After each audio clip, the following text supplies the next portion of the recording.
O tema da política ele é muito antigo na filosofia, começa desde os gregos antigos. Nós sabemos que a Grécia Antiga ela era democrática, né? Embora essa democracia fosse imperfeita. Então nós tivemos alguns pensadores, entre eles Aristóteles e Platão, que falaram um pouco a respeito do que viria a ser o universo político. Para ambos, a política tinha uma finalidade, que seria exatamente gerar a felicidade, a liberdade, a justiça entre as pessoas dentro do ambiente da cidade. A diferença entre eles é que Aristóteles defendia que a democracia deveria ser restrita, enquanto que para Platão o ideal político deveria ser um rei, isto é, a monarquia. Só que a monarquia deveria ser regida por um filósofo, e esse filósofo se tornaria o rei. O filósofo porque o filósofo ele contemplaria a justiça, né? Contemplaria de fato que a liberdade, os valores humanos, então seria a pessoa mais qualificada para poder governar a cidade. Só que do ponto de vista real, para Platão, você não deveria ter, não necessariamente o rei filósofo, mas sim uma combinação entre sistemas políticos. Ou seja, você combinaria monarquia versus democracia, isto é, democracia e monarquia juntos, né, os seus princípios, os seus valores, e desta forma, do ponto de vista real, você teria uma política mais próxima daquilo que seria justa. Na Idade Média, nós tivemos uma política, geralmente, no geral, teocrática, porque sabemos que a Igreja Católica ela exerceu muito poder nesta época, e os fundamentos que a Igreja tira para poder pensar sobre a política, obviamente, são fundamentos bíblicos. Você tem a figura do rei Saul no Antigo Testamento, você tem a figura do rei Davi, de Salomão, e algumas passagens no Evangelho dão a entender, também dão um certo fundamento para o universo político, entre as quais Jesus fala que nenhuma autoridade seria dada a Pilatos, a não ser uma autoridade dada do alto, né? E você pode ter também, nós temos uma passagem que Jesus diz que dai a César o que é de César, dai a Deus o que é de Deus. Com isso a igreja tira toda a sua fundamentação bíblica para pensar o universo político. Obviamente que o pensamento político é voltado para a justiça, para a ética e assim por diante. O que há de comum entre a política antiga e a política medieval é que a ética ela é inseparável do universo político. Então, o político ele tem que ser ético. Só que com a modernidade, iniciamos uma nova forma de pensar o universo político. Maquiavel, por exemplo, separa a ética do político, chegando a dizer que os fins justificam os meios, né? Então, com isso ele quer dizer que um político não é regido pelos valores que geralmente o cidadão comum ele é regido. E a política ela é mais uma política de circunstância, o que significa dizer que os valores de um político ele pode mudar de acordo com o momento histórico. Então, se ele precisa ser um pouco mais rigoroso, ele se torna mais rigoroso. Se ele precisa ser um pouco mais amável, ele se torna um pouco mais amável.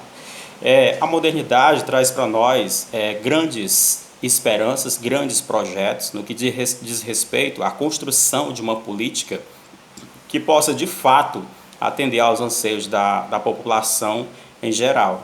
Nós temos, por exemplo, a política contratualista desenvolvida por Thomas Hobbes, temos a política de Jean-Jacques Rousseau, a política de John Locke, enfim, que são considerados pensadores contratualistas porque eles defendem toda uma teoria política baseada na ideia de contrato.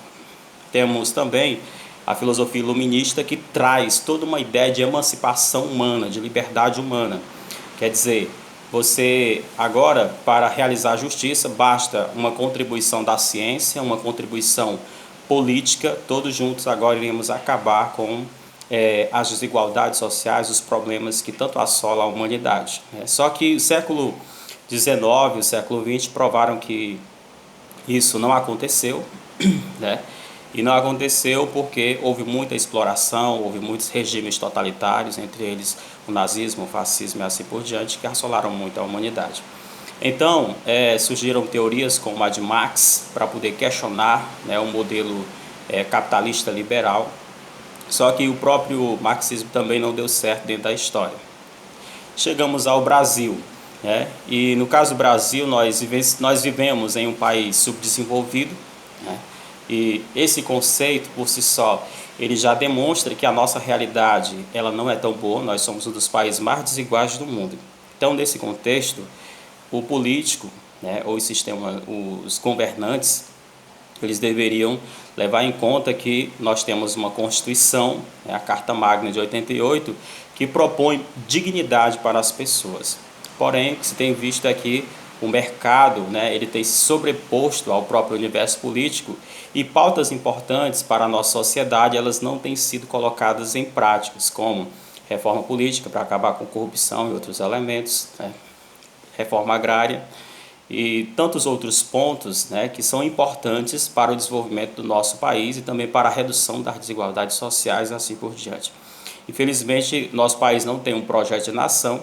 Nesse contexto, não tendo um projeto de nação, os bons atos, as boas ações políticas, elas resultam simplesmente de um certo improviso de 4 anos de governantes.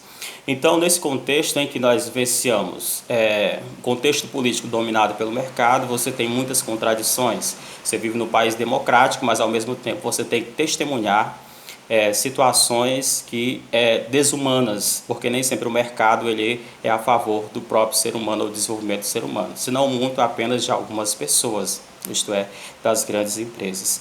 Então é nesse contexto que você testemunha as contradições dos partidos políticos. Você tem, por exemplo, um partido que passa 13 anos no poder e antes de entrar promete a liberdade, promete acabar com as desigualdades sociais, promete reforma política, reforma tributária e assim por diante, passa-se todo o tempo e você não faz. Por quê? Porque o partido, antes de entrar, ele propõe o que o povo espera, mas quando chega no poder, ele se depara com algo que é um pouco maior do que ele, que é o próprio mercado. Ou você também pode notar situações como de um presidente que antes da campanha, né, antes de ser eleito, diz que reforma de previdência é no mínimo um crime e quando chega no poder tem que fazer sim reforma de previdência. Então nota-se as grandes contradições que nosso universo político tem trazido à tona, tem trazido para nós brasileiros resolvermos ou termos que encarar de frente. Frente a isso, lembro-me muito bem da frase de Martin Luther King: não me preocupo com o grito dos maus e sim com o silêncio dos bons. Todas essas situações não devem nos causar pessimismo ou distanciamento da política, mas mais do que nunca nós precisamos nos unir enquanto brasileiros e fazer a diferença, fazer o que podemos para poder iniciar um processo de mudança onde a gente constrói uma democracia mais efetiva baseada na dignidade das pessoas humanas.